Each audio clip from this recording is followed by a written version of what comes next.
Hey Kandinsky friends! This morning I uploaded chapter 1 of Spring According to Humphrey, and I wanted to finish the rest of chapter 1 and start chapter 2. Before we get started with reading, I really like how Mrs. Brisbane asked her students to go outside and look around and see and observe if there's any changes in the weather with the season change. And I was thinking, what a perfect time, because we just experienced the season change from winter to spring, and it might be fun to go outside just for a little bit to get some fresh air if you have a backyard in your backyard or right outside your front door with a parent, a guardian, keeping you safe, and just look around and take in the fresh air and see if there's any trees that you can look at and observe. That might be a fun little thing that you can do during this time to get some fresh air and kind of connect with the book. So I'm going to go ahead and get started. Let's see, we left off, there's only a page and a half of chapter 1. So this, just to clarify, is the end of chapter 1. During recess, my friends didn't go out to play on the playground as usual. They stayed inside and played fun board games and card games. While they were playing, I glanced out the window again and was amazed to see the sun shining brightly. The tree branches dripped as the ice melted. Maybe spring was on the way after all. I crossed my toes and I hoped. By the time Aldo arrived that night to clean room 26, all of the ice had melted. There are street lamps that help me see the street and the parking lot. "Mamma mia," he said. "What a day! I was late to class because of all the ice, and I can't afford to be late to class. After all, I'm about to graduate from college." Aldo always does an amazing job of keeping room 26 clean. Of course, since he was going to college, so he could become a teacher like Mrs. Brisbane.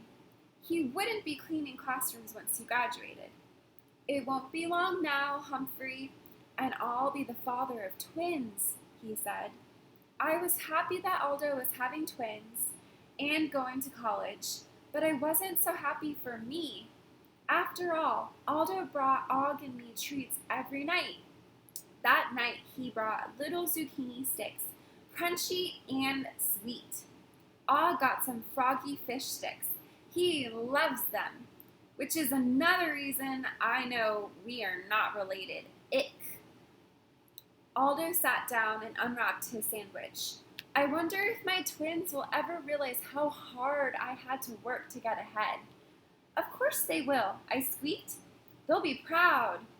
I'm already applying for teaching jobs in the fall, Aldo said, but I have to say, every time I think about leaving Longfellow School, I think of how much I'll miss you two. My heart did a little flip-flop.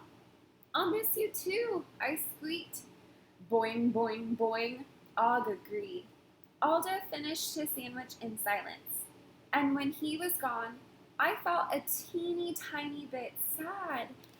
I didn't care that much about the treats, but I would miss seeing Aldo and his amazing mustache. Humphrey Spring thinks I'm really happy that soon there will be spring, but I don't know what to think about this family thing. And that's just a little note from Humphrey on the bottom. All right, here we go. Chapter 2. Chapter 2 is called The Waiting Game. After Aldo's car had left the parking lot, I decided to go see Gigi. She's the guinea pig in Miss Mack's first grade class. Og, I'm going to go check on Gigi, I said, but I won't be gone long because she has to get to sleep. I am happy that hamsters don't sleep all through the night, because that's the time I have my biggest adventures. I'm only sorry that Og worries about me when I'm gone. I jiggled my lock that doesn't lock, and I scurried across the table. I took a deep breath and slid down the table leg to the floor. I scrambled across the room and crawled under the door, then raced down the darkened hallway to room 12. Once I got inside, I hurried to the table by the window. I wasn't sure if Gigi was awake or not, so I quietly squeaked, "Gigi, it's me, Humphrey." "Hi, Humphrey," she replied in her soft voice. "I am positively thrilled that I can understand Gigi." I can understand humans too, but they can't understand me the same way that Gigi does. And I still haven't figured out how frogs talk. I don't understand the Og language. "I was hoping you'd visit," she said. "Can you come up here?" Getting up to the tabletop is always dangerous, but I grabbed onto the blind cord, which hung almost on the floor, and slowly swung higher and higher until I could let go and leap onto the table near Gigi. "Did you see the ice this morning?" I asked. "Here it is, March, and we have an ice storm. All my friends in room 26 can't wait for spring to come." "What's spring?" Gigi asked. She's a little younger than I am and hasn't been in school for very long. "It comes after winter," I explained. "It gets warmer and greener and things start to grow again." "Oh," Gigi said, "I don't know about those things." "You will," I assured her. "Just pay attention in class. Miss Mack is a great teacher." "I know," Gigi said. "I love Miss Mack." "I love Miss Mack too, even though she broke my heart once and moved away. Luckily, she came back. She's not my teacher anymore, but she still visits me sometimes." Gigi suddenly yawned. "Oh, sorry, Humphrey," she said. "You know, I go to bed early." "I know," I replied, "and I like to stay up late." "It's not easy to sleep with the blinds open," she said. "The streetlight shines in my cage and it wakes me up. Mrs. Brisbane used to close the blinds at night, but Aldo started opening them up so I could see outside. I guess Aldo opens them for Gigi too." "Maybe I can close them," I said. I examined the blinds. Up until that moment, I'd only used the cord as a way to make my way up to the tables in room 26 and in room 12. I usually gently swing myself up onto the table. I don't weigh very much, and I've never had a problem, but in order to make the blinds come down, I gave the cord a hard yank. Nothing happened, so I pulled it to the left. Suddenly, the blinds crashed down, and the cord lifted me up off of the table. I was hanging in mid-air. "Humphrey, what are you doing up there?" Gigi asked. "I'm stuck," I said. I was feeling scared.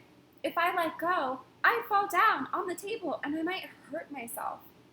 If I pulled harder, the cord might lift me up even higher. I knew I couldn't hang on forever. I needed a plan, and I needed it quickly. I looked around to see if there was something soft on the table. There were stacks of papers and a few books, as well as Gigi's guinea pig food. Then I saw a box of nice-looking, soft tissues. Unfortunately, they were too far away for me to jump on. "Gigi, have you ever tried jiggling your lock open?" I asked. "No," she said. "Why?" "If you have a lock that doesn't lock, like mine, then you could help me," I said. "Oh, I want to help. What should I do?" Gigi asked. I told her to push up, push down, and jiggle the lock. Nothing happened. "Try leaning against the door with all of your weight," I suggested. "Then jiggle the door." Gigi put her body against the door, and then she wiggled and jiggled, and oh my, the door swung wide open. Gigi gasped. "Now what?" I asked her to push the tissue box until it was directly under me. She didn't waste any time. She slid the box towards me until it was right under my legs. "That's it," I said. I closed my eyes and let go, dropping down onto the very soft bed of tissues. Are you okay? Gigi asked. I sneezed because a little tissue fluff got in my nose. I'm fine, I said. Thanks for saving me. I climbed out of the box and I hopped onto the table. I was scared, Gigi whispered, but you're very brave. I was a little bit scared too, I said.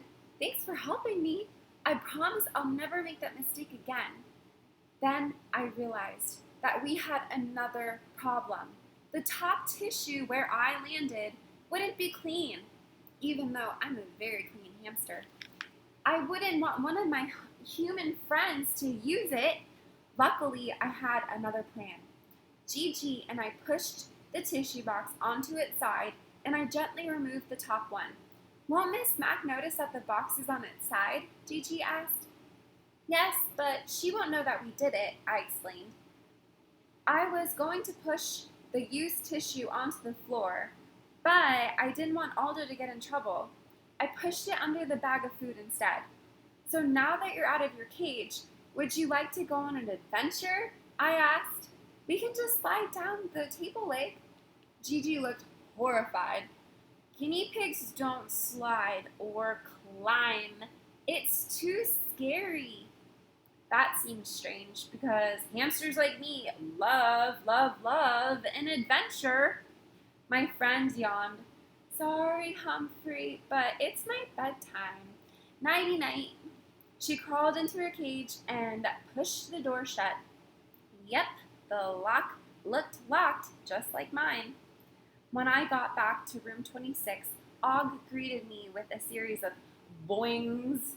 I was used to the strange sound he makes, but he was unusually loud. Sorry I was gone so long. I was just, hanging around, I said.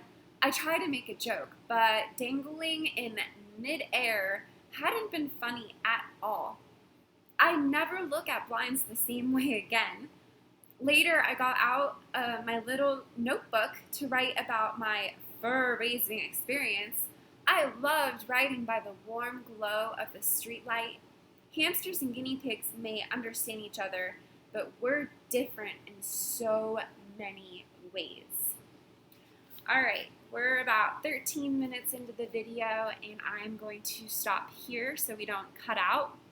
I will leave my bookmark in the book, and I will record probably tomorrow the end of chapter 2. So stay tuned for that. I hope you have a great night, and I look forward to seeing you guys on Thursday through our Zoom meeting, which is going to be super fun. So I will see you, if not then, in another video. All right, good night. Bye.